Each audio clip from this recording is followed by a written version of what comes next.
I want to welcome everybody to the Daily Cheat Sheet here with the Golan and the dude, and the Golan landed safely in Israel. I realized on yesterday's show, I said Golan was on a plane to shoot the pilots. So that's why you should be following our show. You never know what's going to come out of any of our mouths on any given day. So wherever you are, Apple, Spotify, Rumble, YouTube, subscribe to the show. It's helpful for you. It's more helpful for us. And it's just, you know what? It's helpful for everybody.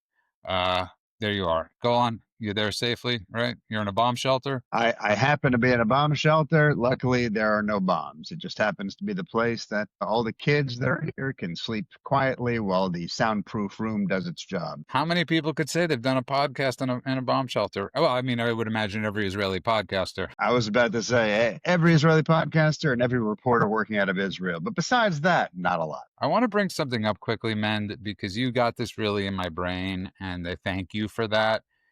So I had posted something about John Fetterman that, look, switch sides, like come to the Republicans, and people are upset about certain things that, he doesn't agree with everything, obviously, that's Republican. And you brought to mind, like, we really, like, sometimes uh, as a party, I guess we do this more than most. We like to label and name people, and for reasons, right? So it's annoying when you have people like Murkowski, who's in a red state, obviously Alaska, and you have Cornyn, and you have a lot of people that people don't like from deeply red states, or McConnell, who are rhinos. But when you look at somebody like Susan Collins, right? She's from Maine, right? Maine has no House seats, and she is a senator from Maine. She has to play it close to the vest. And let's also not forget that she was the reason why Kavanaugh got elected. One of the reasons. Her and Lindsey Graham were big reasons why.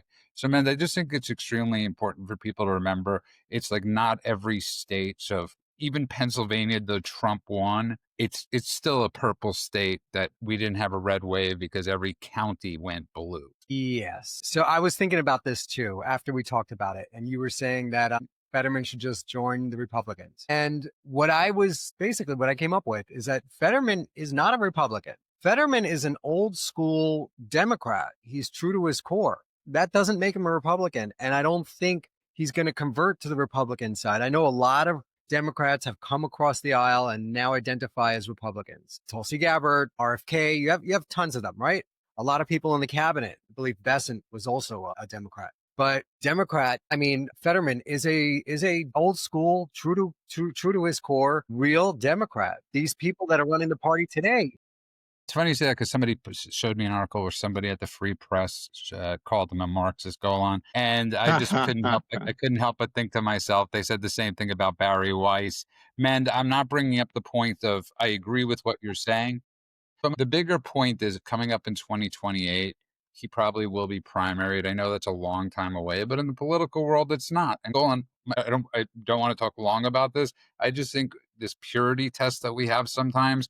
Let's take who we could take, and then we could disagree but still have more votes. Look, we have to be a little bit careful about this. So, first of all, Fetterman's not switching sides. He, like Bill Maher, is someone who has certain tendencies that go in the direction of whether it's just logic and morality, or whether it's actual republicanism, or whether it's actual conservatism, or actually kind of right-leaning. Yeah, common sense, exactly. He is not anything but a Democrat, and he's made it very clear that he has no interest coming in the other way. He called switching parties a rocket sled to Palookaville. He called it amateur hour for someone to do that. So his mentality is pretty well in hand. But we also have to be careful, because like all those people who are like, let's go vote with your feet, get out of there. And you see these people that are clearly, they have certain, again, kind of common sense morality, but they are liberal. And then they move to a conservative area and start voting liberally because they still have those liberal values that they want to espouse.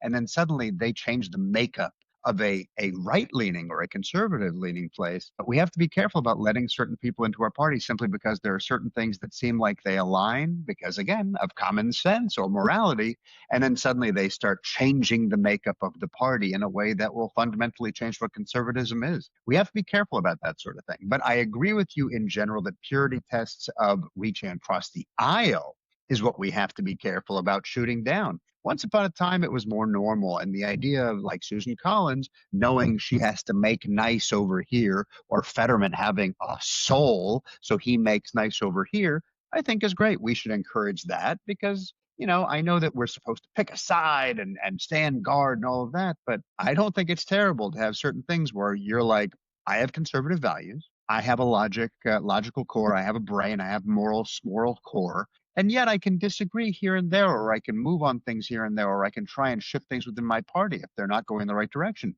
Like, for instance, if the woke right starts to take control, to be able to say, well, I'm not just going to toe the company line. That stuff I think we can encourage. So I think it's a fine line between simply letting anybody in and saying, let's be aware of what people are really thinking without just jumping into whatever happens to be the nostrum of the day. Listen, I think you both raised great points. I'm simply bringing this up because the way it's looking in 2028, he will be primaried and he will lose. Listen, who knows what 2028 will bring. I appreciate both of your points on this. Men, we have a very exciting weekend in America right now. It's the No Kings Weekend, brought to you by the Kings. And we were talking about this before. I can't think of anything Donald Trump has done that's king-like. He hasn't done any mandates. He hasn't enforced anything. I mean, he doesn't even send in the National Guard when he wants to. So I'd love to, this No Kings thing, we brought up how are Democrats king? They ran the DOJ like kings. They forced many people to wear masks, vaccines, man. The list goes on. It's, if it was only masks and vaccines, it wouldn't have been so bad. Still bad, but that's probably the easiest part of what they did. The most benign, forcing babies to wear masks, keeping kids out of school for 2 years, lying about social distancing, lying about the effectiveness of masks, forcing people to take vaccines or lose their jobs, kicking people out of the military for not taking the vaccine, social media posts being blocked, infringing on our First Amendment rights, going after our Second Amendment rights, calling for all the restaurants to be shut down while Gavin Newsom himself is partying in a restaurant without a mask, French Laundry, look it up. Everything that they accuse the right of, they are guilty of. And when someone first told that to me, I was like, no, that's just such a stretch. It is not a stretch. It is exactly what they do. This entire No Kings thing. I mean, if Trump was a king, he would have stayed home, dropped out of politics. They would have dropped all the charges against him, and he would have lived out his days as a billionaire on a yacht. No big deal. Mar-a-Lago. He's got it. It's not like he needed to come back and do this thing, but he did it. So the idea that they would accuse him of being king-like when they're the ones that clearly do this power grab, unmitigated migration, allowing illegals into the country to the tune of 20-something million because they did not want to lose power. COVID handouts that they now don't want to relinquish, which is why we have a government shutdown over emergency COVID medical exemptions that were given out. So we gave extra medical coverage to illegal aliens and everybody during COVID, and they don't want that to end. The Democrats who actually put that in place had an end date. There was an expiration date.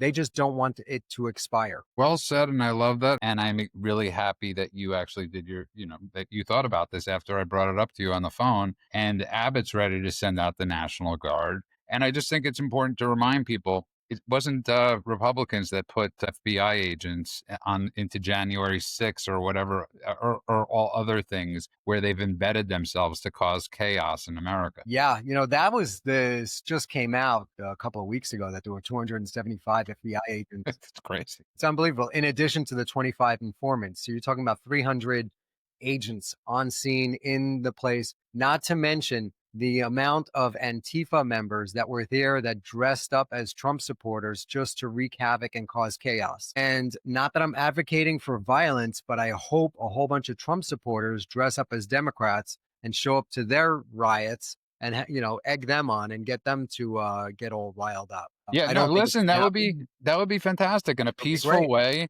Everybody wearing their MAGA hats, going to the No Kings thing, which of course is being supported by all these groups. And again, I think that's why it's so important that we need to and have to investigate these groups ASAP. I hate using the word irony because that sort of doesn't give it the it's not the right word because it sounds so mundane. This is far worse than irony. No, it's 100%. Well, the funny thing is, you say irony. I call it idiocy. But yes, what they're doing is basically they are doing what I find the Muslims tend to do when what was going on in Gaza was happening, where every time they would commit a crime, they would then accuse the Israelis of that particular crime. And we see a similar thing here. The irony is thick. You're absolutely right. Where anyone who's going to say, "Oh, you're being a king, I'm opposing a monarch," when you act like a monarch, you do this or you lose your job. You must submit to these mandates. We'll shut you down if you don't comply. All of these things that sound awfully king-like. Anytime choice is limited, anytime moralization is informed, anytime citizens are turned into serfs, you are basically saying, we are ruling you. And if you don't do as you're told, then you are going to be punished for it. For those people to be hosting a no kings weekend, it's not hilarious. It's sad. And for those people who can't see through it, it's pathetic. It's a transparent thing. And, you know, as lawlessness continues to spread, it's like saying, oh, those people who are going to protect us from crime, those people who are going to protect us from the criminal element, who are going to help us, as opposed to, let's say, previous administrations who shall remain unnamed, who allowed neighborhoods to burn, who allowed protests to go on unchecked, who allowed censorship to become the rule of the day, whether that was with mandates or curfews or speech policing or what have you. That moral high ground has been ceded. So yes, irony it is, and you're absolutely right to call it Can I tell you what I would love, guys? I would love if they did a poll at this event and they said, out. how many of you have been to Burning Man? How many of you have been to a music festival? Because it's like these things, I think, like when I think about people going on these three, and I'm not against music, going to a day worth of music. I'm talking about like a weekend of doing this stuff, man. Like going to Burning Man, going to all these things. I would imagine it's a migrate. You would have the same population of the same people going to these same events and a bunch of really gnarly looking older folks. How about this? How about a poll in which everyone is asked, have you criticized the president of the United States? And see how many people have said yes. Because if you're talking about Well, autocratic that's a rulers, given. That's a no, given. I just want to see. my point is, it's similar to something you posted the other day, Judah. Try and do that in some of these Muslim countries. Try and go ahead. You want to talk about no kings? You want to talk about monarchy? You want to talk about you have no control and authoritarianism? Go ahead and criticize your leaders then and see how many hands or teeth you have left. See how many legs are still Well, remain unbroken. which brings the next subject, because I think it's a perfect segue. I don't know if you saw this, but Hakeem Jeffries goes after Karoline Leavitt, calling her, what did he call her, demented, and something else, and she fought back. But this goes back to this thing, man, this is why I hate feminism, because it's BS. This is why I hate women's rights and all these things, because it's only women's rights for people on the left. It never has to do with conservative women being abused. And this is a disgrace. I mean, he's a grown ass man calling her demented. Like, take on a guy, like have a little class. Well, I mean, Funny class. the left's whole case when it comes to women's rights, Me Too, or anything like that, they shut up when it came to Kimmel. Kimmel was a sexist, chauvinist pig.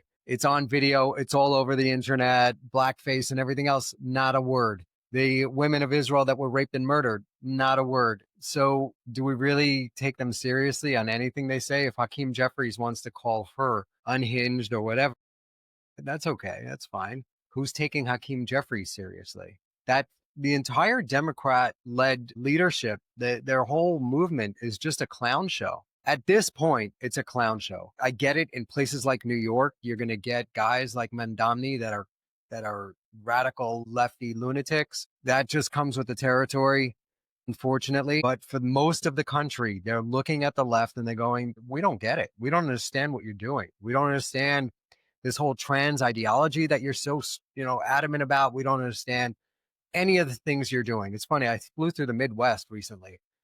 Actually, it was the height. It was probably a year and a half ago. Just meeting people in the airport, and they were just these like Midwesterners just had no idea what's going on the coast. You guys are letting grown men into little girls' bathrooms. What are you doing? Like, they couldn't get their head around it. So that's where we're at with the left. and Hakeem Jeffries is just, a leader in the clown car. Yeah, remembering that Hakeem Jeffries is suddenly the Pope of decency and democracy, but when he opens his actual mouth himself, all of that can go out the window. This is a guy who regularly lectures America, and I should say he lectures right America, finger wag, on civility, on women's rights, on respecting humanity, all of that. But when a conservative woman says something he doesn't like, he calls her demented. Right? He spent half of Women's History Month tweeting about empowerment and uplifting women's voices and all of that. But then the voice that he hears is not the voice that he wants. And so it becomes something he can call sick and dangerous. These personal attacks, it's feminism with fine print.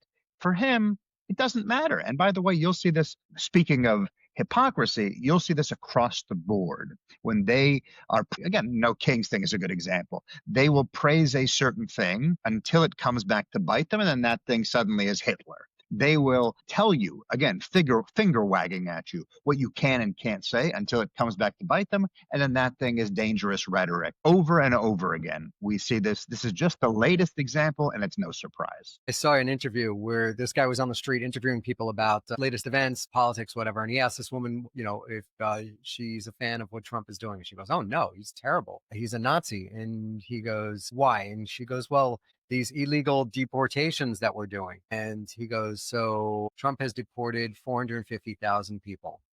Is that what you have a problem with?" And she goes, "Yes, all of it." And he goes, "Well, Obama deported 2 million people. Did you have a problem with that?" "It's not the number," she goes. "It's not the number." "Okay, well then what is it?" "It's the way he's doing it." Like these people are so deranged. They have no idea what they're talking about. Literally have no clue what they're talking about. If these people wind up electing the leaders that are going to run this country, we are doomed. These people are so ideologically driven and they are so nuts. They are so willing to buy anything that their crazy, scamming, rich leaders are telling them to do. Nancy Pelosi with her hundreds of millions of dollars on a $200,000 salary. That's your barometer for morality. That's who you're going to look to. Chuck Schumer, Hamasnik. Think about how often they do this, though, man. Think about how often they talk about how toxic rhetoric is the biggest problem. Words matter. Words are violence. And then he goes ahead and smears this beautiful 27-year-old woman as mentally unstable on national television. That doesn't matter. That words are not violence then. Or he talks about black rights, and then there's a black Republican. Suddenly that guy's a black white supremacist. Like, how often do we see this Olympic level hypocrisy coming out of them? It's constant. Yeah, and the reason I think it's so All the important to time. We bring were talking up, about Winston Sears yesterday. yeah, How A Obama's perfect not example. backing her. Nobody's backing her. She's a but successful this black is woman. a big reason I bring it up is because we're constantly having. And listen, point of the show is to also sometimes give people the tools of what is actually how to argue back, how to debate back without going, with actually, not using their logic of calling everybody that disagrees with them a Nazi or a transphobe or whatever it is, or a fascist, whatever they want to call us. This is actually using critical thinking. So when that person brings that up, the person's not going to change their mind. But this is the Charlie Kirk thing. There might be one or two people that might say, "Oh, that's interesting. I never thought about that." And God knows this has been going on for God knows how many years. I mean, looking up further than Monica Lewinsky, I love that people say she's a Mossad asset. Yes, she was a Mossad asset. It's one of my favorite Monica Lewinsky things. I never heard that one. Yeah. Well, listen, if you're Jewish and it's Mossad asset, and she was Clinton's honeypot, not the other 40 women from Arkansas or hundreds of women they were in Marky Post wasn't a honeypot, God rest her soul. It was Monica Lewinsky. Let's move on a little bit, men. They found this. This is just so. Because people are living with cognitive dissonance. The idea that we found in Louisiana, somebody from October 7th that helped commit the atrocities of October 7th living in Louisiana. And we keep saying, they're here and he was there and there are many here, men. And I get it. People don't want to have to think about it. That's reality. Yes, the border was open. We don't know who came in, and now we're finding out. So there was a actual Hamas terrorist who participated in October 7th, and he was living here in the country. There were other videos of some guy who got out of terrorist who got out of jail. Remember that guy? And he said, "Oh, you don't know who I am? You'll find out who I am soon." And he was basically threatening to commit terrorism. This is as he was crossing the border. Under the Biden administration, the people that were running immigration were Muslim jihadis. He had some Muslim jihadis that were exposed that they were working for the government. They were denying visas to Israelis and giving visas to radical jihadi suicide bombers. So I've told everybody, and this should not stop being in the forefront of your mind just because we stopped talking about it. 100%. And, you know, I got to be honest, Golan, as you're sitting there in this bomb shelter, think to myself, obviously the bomb shelter has been used many times in many months. For the past couple of years, for the past decades, these bomb shelters have been needed, and Israelis use these bomb shelters for people to be safe, not necessarily for people to be having a podcast out of. But I can't help but think you're in a room where missiles were flying over, where people are running downstairs because Israel builds bomb shelters so they could save their civilians. Hamas, as we've brought up so many times, but it's just really coming to my brain right now, how they had every bomb shelter in the world. It's called the tunnels underground, but yet they refuse to use it. And I just was thinking about that. Sorry for that loss of train of thought as you're sitting in a bomb shelter talking to us. But no, I think it's a very good thing. And, you know, now that the hostages, the living hostages anyway, have been returned, it's important for us not to forget what happened. This is something that, of course, Hamas and Qatar and everyone who was involved is hoping will happen. They've been returned. Now we can keep doing all of our protests. We can keep talking about freeing Palestine, but without while totally ignoring the rest of what's going on. And we can't forget that. Today I was talking to a musician, a well-known musician here in Israel, and he was telling me that he had just gone to visit Alon Ohel, who was one of the hostages. He was a hostage he's the one who's the piano player from Israeli Serbian who lost sight in one eye. And he went to this guy and in the hospital room, and he was lying there, and he was telling this musician that his song, Od Shavua, which means in one more week, is echoing in his head the entire time he was in the tunnels for 2 years. And how the song is, one more week, I'll get out of here. One more week. Kept repeating this song over and over again. He said it's what kept him going. And he was talking about how he was so deep in the tunnels down under Gaza that he didn't know bombing was happening.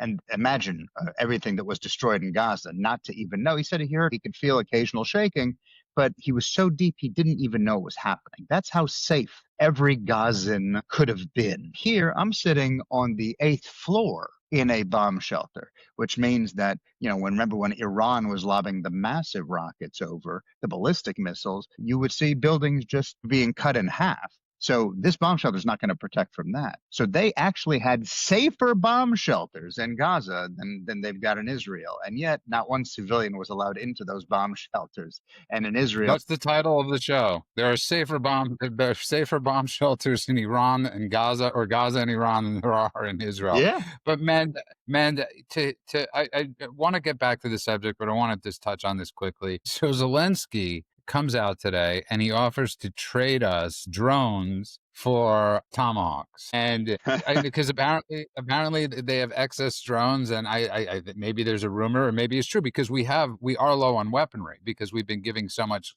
weaponry in the past few years. But we really have to be careful with what we're giving, even if people are paying for it, even if NATO is paying for it. It comes at a cost.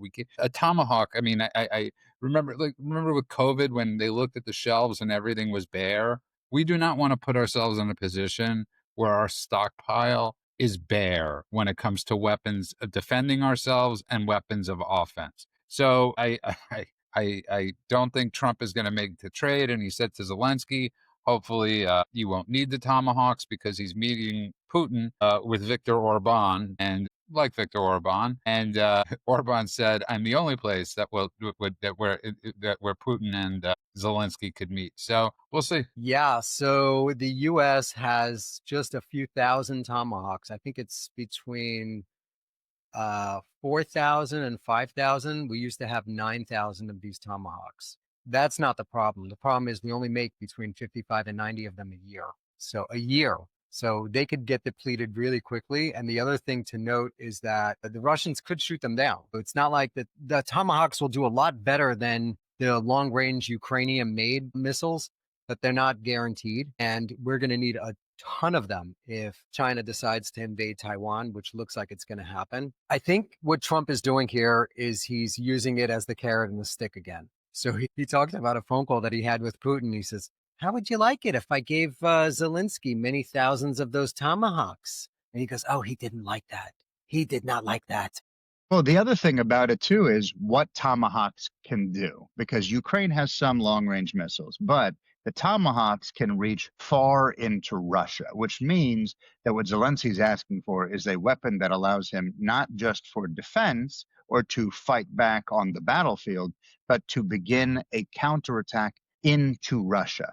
Now, whether that's justified or not, the question is, does the U.S. want to be the one who flips that switch and suddenly means that we now are part of the effort to attack into Russia, not just to defend Ukraine? That's an escalation that may not serve our security interests. That's the other part of it. And That's why I yes, have you guys on. and the Russians are really upset about even talking about giving Ukraine Tomahawks. That is something they do not want. That'll allow the Ukrainians, one is they'll be able to easily hit Moscow. They could also go deep into Russia and hit those drone factories. They could also go deep into Russia and hit those oil production facilities. So it'll hurt Russia. And Trump knows that. And Putin knows that. And we would not be giving it to Ukraine. We're going to give it to the Europeans. The Europeans are going to then, or we're going to sell it to the Europeans. Sorry, this is Trump. We're not under Biden anymore. We're going to sell it to the Europeans. Europeans could then give it to the Ukrainians. You know, if I had to guess, I think it's going to happen. I think that the U.S. is going to give some of these things to. But it'll be like one of those the hacker movies where it's like, okay, let me figure out where he is. You jump to Moscow, you jump to London, you jump to Paris, and eventually you have to figure out where it came from. That way, the plausible deniability of us being co-belligerents by proxy kind of goes away. Well, the Russians are so afraid of it that they said, if you give this to them, if this wounds up in Ukrainian hands, we are basically accusing the U.S. of joining the war. That's what the Russians are saying. So that shows you the level of fear that they have.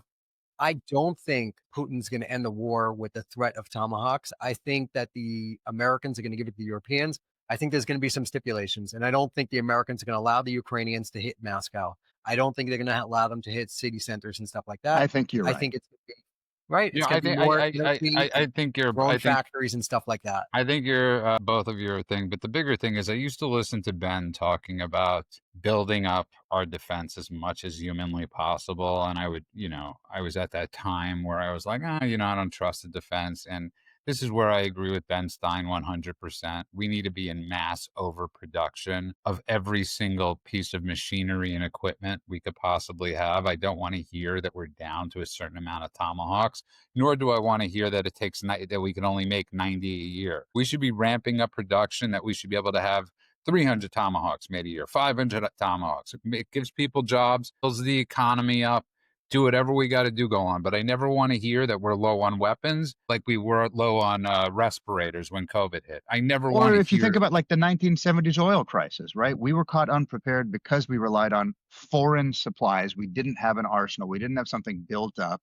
And in this case, it's not oil, it's defense capability. Now, on this front, this is where I can hear someone say America first and actually mean it in a way that makes sense. 100%. I agree with you 100%. That's actually a really brilliant point. Both of you have brought up brilliant points today. Golan, I want to bring this up because I think this is extremely important. I know this is one of those things that is there's one of two things that's happening right now, because Hamas is fully, understand this, people, broken the ceasefire. They have 100% broken the ceasefire. There's no doubts about that. There's no questions about that. They signed and they are refusing to disarm. Not only are they refusing to disarm, but they're also slaughtering and butchering people in Gaza. With that being said, Golan, there's one of two reasons why they refuse to disarm, knowing that there's going to be a heavy price to pay. One is that there are still hostages that are alive. And number two, they think they could still win the propaganda war, which likely they probably could still win the propaganda war. So it's one of those two things why they refuse to do it. And the reason I bring up the hostages alive thing is because we're basing it on their intelligence. We're not basing it necessarily on our own intelligence. So we're getting the numbers, and how do we know? Well, look, I'm going to answer this in a few parts. So, number one is because I'm here, I've had an opportunity to speak to people who are in the know. Okay, I won't get into who it is, but part of my contact base are people who actually know what's going on in a way that is not necessarily public. One thing, because I brought this up, I said Hamas does this every time. Hamas will break every time, every single time, by the way. Even before they break it by attacking, like on October 7th, they break every ceasefire in what's called razor cuts, like the death by 1,000 cuts. But they will do it in ways that are details of the contract that you're not going to destroy peace over this one little thing, are you? If it was living hostages they were holding on to, okay, time to go scorched earth. But are you going to break peace and all the quiet that you've got right now and all the good press that's finally happening because of some bodies? Well, that's the propaganda. Well, That's the we're propaganda. betting you won't. That's exactly right. It's the propaganda. And so that's number one. So this is not a shock at all. They can still weaponize grief. They can, because all those people who don't get to bury their kids, they can still weaponize, the idea of propaganda, like you were talking about, of saying, well, what are you going to do? We're going to plant 1,000 stories if you try to push back all of that. They know that they're riding this fine line. The one thing I will say is, according to those in the know, it's not just Hamas's information that's out there. It's also Israeli intelligence and U.S. intelligence that's out there that says these people are no longer alive. They knew who was on the list and who wasn't on the list before Hamas gave it to them. This is something I wasn't totally aware of, that they basically knew with one exception, and they got human remains for that particular person. They thought it was 21 people potentially. It was 20. They knew ahead of time. And so I'm going to assume that there aren't living hostages left. And I will say, unfortunately, on one hand, of course, because it means they're no longer alive, but fortunately, it means that they're not going to be languishing for the rest of their lives because we assume they're dead. That's number one. Number two is it doesn't matter, because whether you are doing it with someone that is living or not living, you are still breaking this agreement. So there has to be some kind of snapback framework. Right? If the U.S. is the one that is enforcing this treaty and they miss benchmarks, whether it's rearmament or not attacking or hostage remains or what have you, it should trigger automatic sanctions. It should trigger interdictions. It should trigger seizures or whatever it is. We're not negotiating by delay. By allowing that to happen, they do this to see how far they can push. And there's a saying, a military saying, you push where there's mush, right? Which means where someone lets you do something where this is a little soft, then you keep pushing, and you see how close you can get until they finally break. Then you pull back just a little bit. And instead of giving you 100% of what they agree on, they give you 70%. So there should be some kind of pressure that tightens here. But I don't think anyone's going to go scorched earth over remains as much as the families want those bodies back. But that's not what I'm referring to, man. I'm referring to the fact that they've already broken the ceasefire. They've said today they were going to refuse to disarm, which is the second phase of this agreement. But they haven't broken the first phase. No, excuse me. They've broken the first phase. The second phase hasn't been agreed to yet. Well, first things first. You could take out the word hostages and a couple of other things that Golan said and apply that exact same argument to the Democrats in this country. 15, 20 years ago, it was just want to recognize gay marriages as equal as regular marriages. And Obama was against it, but for the most part, country was for it. Country went for it. Fast forward to today, they want 8-year-olds to decide to chop their weenies off, and that should be okay. It's you push, you find that line, you pull back a little bit, and then they push more, which is basically how the George Soros DAs have been working. So it started off with it's unfair that there's so many people that are black that are in jail or something like that. And next thing you know, it's repeat violent criminals and offenders that are just completely let out. Back to what we were talking about with the hostages. Yes, that is what Hamas does. And Trump will not let the Israelis derail this thing over some dead bodies, but he will let them derail it over Hamas refusing to disarm. Agreed. So Golan is right there. The first part of the ceasefire has been violated releasing of the bodies is not going to be a deal breaker, Yeah. but I think I'm you going to guys are in continue wearing agreement. this until every single one of them come home. We're talking about all of them. That's a great point. Can I tell you something? I want to say something. Kudos, man. You could leave. That's the that's the point of the week you just brought up. I got to tell you, point of the month, because what you just brought up with, because I've been seeing everybody that's like getting rid of them, bring them home. Now Oh, I was about to everybody's bring been this up because here everybody's been they taking won't them take off, them down. They won't right? take, And people will not take them down. It's on every building. And I made a comment here. Sorry, I'm agreeing with Mend. I'm no, I'm agreeing happy with you you are. too. Is we're going around and I said, oh, it's funny. Look at all these signs. They're still up. Wow, it just happened. They haven't had a chance to take them down yet. And then the person who was driving me turned to me and said, because they're not all home yet. And I was like, oh my God, I got so used to the American, especially the liberal version of like, all right, are we done now with this? Kind of whiny bullshit version, that I said, okay, we're done with this, only to realize, no, not only are they breaking the ceasefire, they are not allowing those families to have peace. And forget whether it's moral or not. That was the ceasefire agreement. So they haven't finished their duty, and the people here are not whole yet. It's an important point. And the reason I said it's such a brilliant point is because I've seen so many people on both, that doesn't matter who they are, saying, putting their bring them home now things away. I think Scott Jennings might have made a point, and I love Scott Jennings of being able to take the yellow ribbon off. I don't know if he did or not, but it's such a good point. I'm like frightened by what you just said. Thank you, Judah.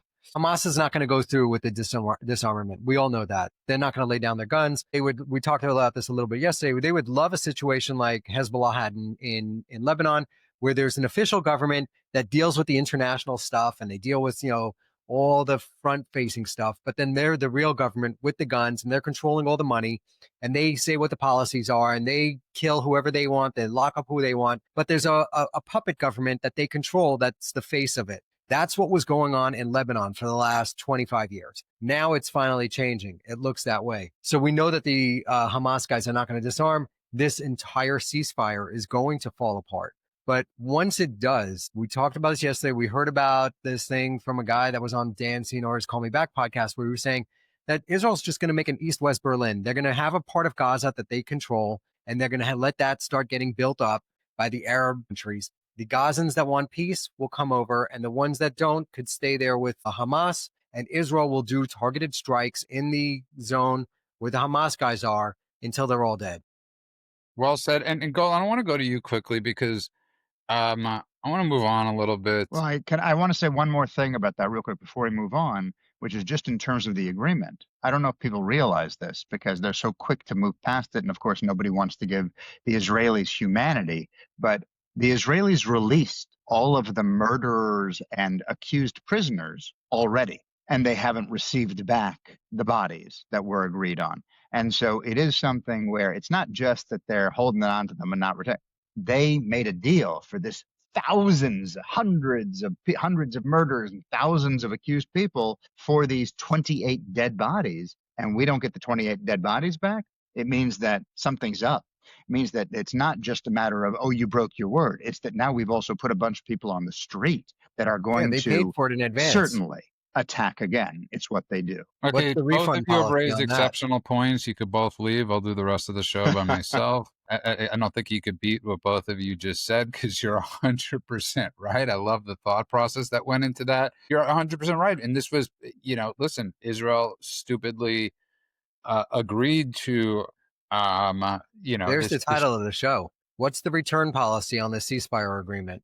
Yeah. Can we get the bad guys back and put those 2,000 back in jail until we get the dead bodies? Yeah, right. Exactly. That's a good point because by the way, what we're discussing applies to America too, applies to everywhere. Nobody would tolerate this crap. Nobody would tolerate this crap go on, but yet Israel is forced to tolerate this stuff. Waiting on the day for this to change. It's not. The media will not change. None of the narrative won't change. And I just always want to remind people that it's something I post about a lot. I will always post about that. It's something I will always talk about. And my last scary topic of the day, which has a lot to do with it, going back to Barry Weiss and the chat GBT type thing, is because I love that you guys brought to our attention that ChatGPT is nothing but an aggregate of sites, right? Like Wikipedia, like Google, like YouTube. So Wikipedia editors discuss blacklisting CBS News after Barry Weiss takeover.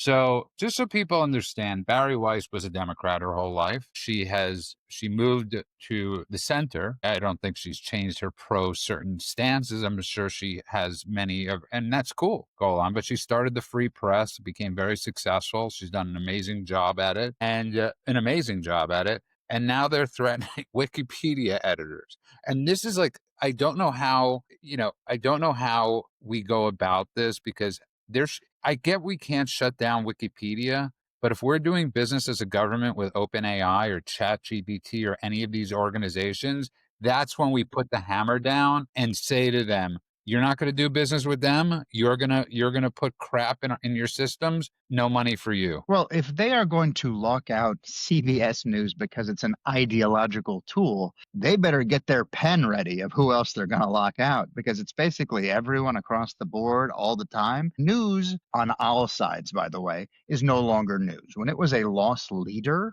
then news actually could be, and I don't know if it ever was truly nonpartisan in any way, shape, or form, but at least it had the veneer of honesty and balance, right? Today, they don't even try. If you open up MSNBC, it is insanity, liberal craziness on steroids. So the idea that this is where they're going to draw the line, the centrist who used to work for the New York Times, but occasionally will allow voices that don't agree with the mainstream thought process allowed. I'm sorry. This is, I want to say it's censorship by bylaws, but it's way worse than that.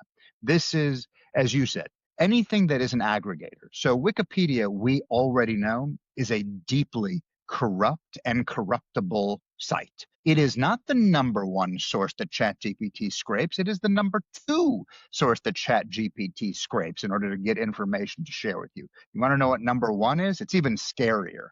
Do you guys know? It's Reddit, number one. I did not know that. Yeah. So, and this is something. Can I tell you something? I've used it like twice in my life. I don't even know if I've ever really used Reddit. It pops up, but I've never realized it was that big. Well, first of all, Reddit is, I don't know if it's the biggest or most visited site in the world, but at one point it certainly was. I remember reading that somewhere. We're not of the age that we would be the ones who are constantly using Reddit, but the fact that ChatGPT basically says, what does Reddit say and what does Wikipedia say? So just to point out, for those of you who are not aware, for our listeners, Wikipedia is a site where anybody can edit things. And after you edit a certain number of things, you get a certain level of status, and then you can edit even more sensitive things. So there was a weaponization done within Wikipedia in which a bunch of, and I'm not exaggerating here, you can read articles that are out there about this, jihadis started editing Wikipedia pages en masse. And I'm talking coordinated effort, just like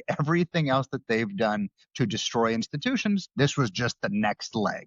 They went in and edited so much that they achieved high-level editor status. And now when you go to a page like Zionism on Wikipedia, it lists, and again, go to Wikipedia, look this up, you will see it. It tells you that Zionism is like a racist ideology to cleanse the land of Palestine of as many It's Arabs not? as possible. Well, according to Wikipedia, it is, and that means according to That's who I was. ChatGPT, it is.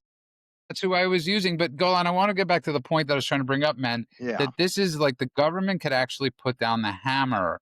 They can't shut down Wikipedia, but they could say to the companies that they are using or are getting government subsidies from, that's it. You use these organizations. We're not giving you your government subsidies. No more government contracts for you. ChatGPT, OpenAI, Sam Altman, you're out, man. Yeah, I wish the government had the balls to do that. The bottom line is we're in a arms race with China over AI, and consuming vast amounts of data content is how these large language models grow. So they need things like Wikipedia, and they need things like Reddit and whatever else they could get their hands on.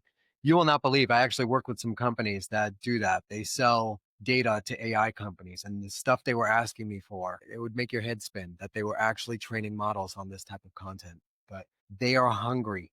They're hungry for. Isn't that amazing, though? But it's important to bring up at the same time that the government could actually stop this if it wanted to. But we're Well, like you I brought up the actually AI don't rate. know. I actually don't know if the government can stop this, because part of the loophole of this is that the government is not meant to police speech, right? And so it's like they can protect competition, they can kind of evoke transparency, they can enforce transparency over control. They can say, like, let's require all the algorithmic companies to disclose what their algorithms are, or show us every line of code or something like that. But at this point, that doesn't help. The public won't understand that. If they strengthen antitrust laws or competition rules, again, the public won't understand that. So I'm not sure what You the know, government can actually do. as we were talking about earlier with the no kings thing, it could apply here. We saw what the government can do when the government does nefarious things. And if you want to talk about no kings, just look at what the Democrats did under the previous administration. They had their claws so deep into corporations that they had giants like BlackRock pushing this DEI woke ideology, knowing that there was going to be massive backlash. Look at Target, look at Bud Light. Those are both investments of BlackRock, but BlackRock had a backdoor deal with the government. And the government said, if you push this woke ideology, if you push DEI and you push all this nonsense, the transgender stuff in your investments, and they made it. Remember, there was I forgot the term for it, but they had a social credit score for companies. Remember that? Yeah, That of was course. just Yeah, going away I'm recently. blanking on the name too, but I know exactly what you're talking about. That's why Bud did that trans Mulvaney thing, because they wanted to bump up their social credit score. And BlackRock was saying, you got to bump it up. And BlackRock had backdoor deals with the government that said, if you push this in the companies that you're dealing with, we'll greenlight a whole bunch of Exactly. the applications and permits and other stuff and mergers and acquisitions that you want to do. So it was you scratch my back, I scratch your back. If you're talking about, can the government regulate it? Sure, they can. There are ways these government could do all of that stuff. And we became keenly aware of it under the Biden administration because we saw them violating our rights on a massive scale, doing massively racist policies, race-based policies that are absolutely illegal, and they got away with it. I don't advocate for them doing it. Plus, I don't think it's good for the country if we lose the AI race, because then we're just going to be subjugated by the Chinese, who will win it before the AI bots take over and kill all of us. I can't, it's like so fascinating that, I just want, as we're wrapping up, I really want people to think about this as Golan's in a bomb shelter on the 8th floor in Israel. I really assumed you were in the basement because I think most people associate bomb shelters with being underground, not on Right. the 8th floor. I'm not sure exactly who I think built that. every apartment has a bomb shelter. That's Isn't that the way it exactly works? right. Just to be Yeah. clear, every single apartment built after a certain year, I don't remember what year, must have one room that is the safe room, which means the walls are reinforced. It's kind of like the black box on an airplane, right? Black box on an airplane doesn't have to be on the ground. It just has to be indestructible. The room itself is indestructible. And And just for the so, record, it's not a black box. It's orange. of course, yes.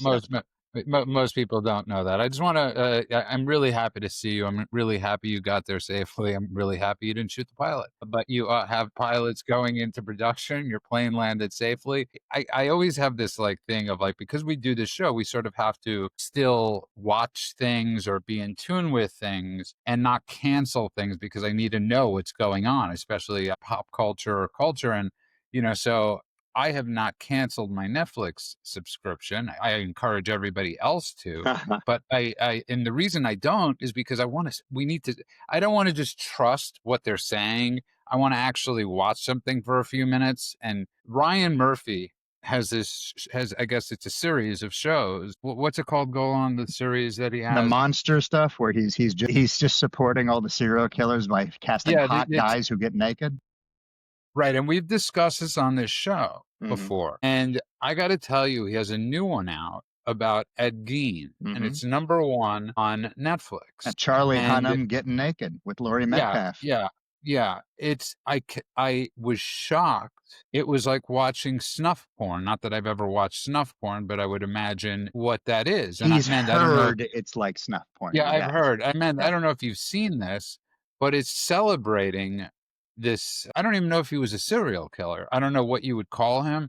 Killed a couple people that we know of for sure, but he's the killer that everybody looked up to. He's like the hero of all of the serial killer movement. and they're highlighting him go on. And at the end, I don't mind revealing the end because people should not be watching. He's in a nursing home, and we're meant to feel bad for him. Yeah, We're meant to feel they bad designed for this this. specifically for that And it sympathy. was like Nazi porn inside. There was like so much. It was. Did you watch it? So What show is it? it's called What is it? Monster. It is a series that Ryan Murphy has. He did like he did the one about Jeffrey Dahmer. He did the Menendez brothers. Now he's doing Ed Gein. By the way, just for those of you who don't know who Ed Gein is, he was the inspiration for Norman Bates in Psycho. He was the inspiration for Leatherface in Texas Chainsaw Massacre. He was the inspiration for Buffalo Bill in Silence of the Lambs. One of the worst people in the history of mankind. And it shows that. Yeah. So I'm happy you're saying this because it ruins it for everybody. Right, exactly. Good luck finding that guy hot now. They did the Menendez brothers, and then everybody all of a sudden was like, "Oh, the Menendez brothers should be free." Remember that that Free Britney movement? She's locked in her house, posting every day on Instagram, pretty much naked videos of herself. You did great getting her out of the conservatorship, people. Be very proud of yourself when she ends up committing suicide because you numbnuts out there watched a Netflix series and decided that you know better. By the way, we've seen this over and over again, where Netflix does a series, Making a Murderer, or any of these other, or the Menendez brothers, where it's like, now we have sympathy for these monsters, so we should get them out of prison. And it's like, oh, you watched a fictionalized thing that makes them heroes, and now suddenly, since they flipped the script, you're too dumb to recognize who the bad guy is? My goodness. But I'll say this about Netflix. I have to mention it. I always mention it. I'm a guy who works in the industry. Netflix is not a company driven by ideology. Netflix is not a woke liberal company, regardless of what you might read here and there. It is a company that operates on profit, which means that instead of running away from it and canceling it, we should keep our patronage and encourage them to lean with our dollars into other places. Because if we show them that we want things that are family values based or conservative based or good for kids or what have you, or are not celebrating mass murderers, they will do that. They are not a company that is simply out there trying to wokeify everything like Disney does on a regular basis. Netflix is a company we should encourage as opposed to just give over to the rabid masses. I'm going to have to disagree with you a little bit on this one. I'm going to cite conflict of interest a little bit, but I will. I will. Yeah, I man, would. go ahead. I would love it if what you were saying was correct, but there are so many examples. Wow, both of us are disagreeing with you. I Go know. for it, man. So many examples of Netflix doing the wrong thing, from injecting a lot of trans stuff into kids shows to Cleopatra. Wasn't that a Netflix show? That was with a black woman as all the stuff they Cleopatra think they was can get an black. audience and make money off of, they do. Did they make money off of Cleopatra? They got black viewership off of Cleopatra. It's very hard to gauge this stuff. They made alliances with people like at the time the Will Smith, Jada Pinkett Smiths of the world. This is prior to the entire meltdown, but these things are done in Obama. These things are done in a calculated way. They're not saying we're just going to hand every woke person the show. The Obama show was a complete failure. Michelle Obama's show, Barack Obama, and Bruce Springsteen's show, complete failures. These are just throwing money away. I look at it what? like the ones that didn't work are gone. Minus Ryan Murphy. But they keep doing it. That's the thing. Yeah.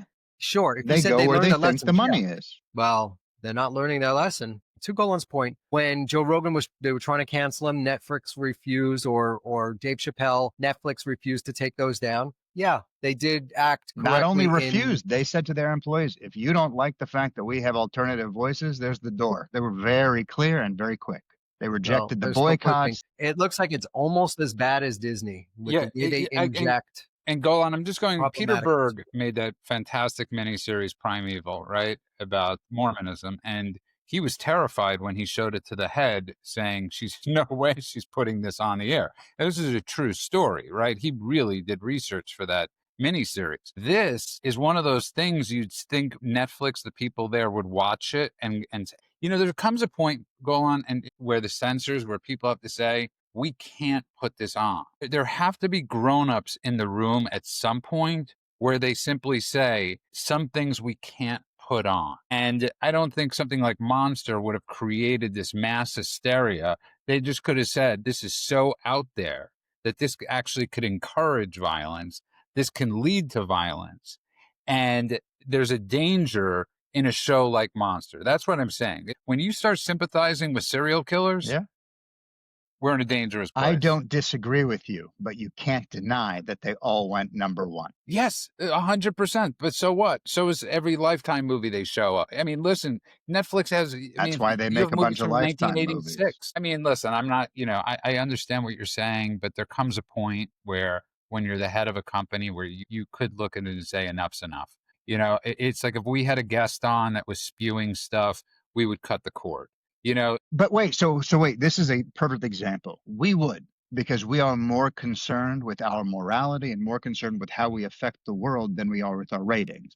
But think of how many other people, Tucker, are platforming Nazis and Nazi apologists and, church, what is she, a nun who talks about the terrorists like they're the heroes and the victims. Stephanopoulos is just Absolutely. So those people are being platformed by people who want the clicks, the views, and the likes. And it's happening left and right. We can say they suck, and they do. We can say they're awful, and they are. But those people who care only about visibility and feedback are putting on people that are awful on a regular basis. And those people who are caring about what they put out into the world have a smaller fan base, because if it bleeds, it leads. Now, we can lambaste Netflix for being a profit-driven center, but we have to recognize they're doing it because people watch. So if you say, not I'm going to cancel my Netflix, but I'm not going to watch that, they're seeing how many billions of minutes of that are being watched. So we have to encourage people, don't watch the stuff that exemplifies serial killers. Don't watch the stuff that is all trans for kids and all of that. Make sure they see those numbers drop down to zero. And then they're going to say, we're not making that shit anymore. And they're going to start making stuff that fits the other side, because that's all they care about. Who is watching and how many minutes. That's it. It's an algorithmic thing with them. They are not an entertainment company. They are a tech company, and they are open about that.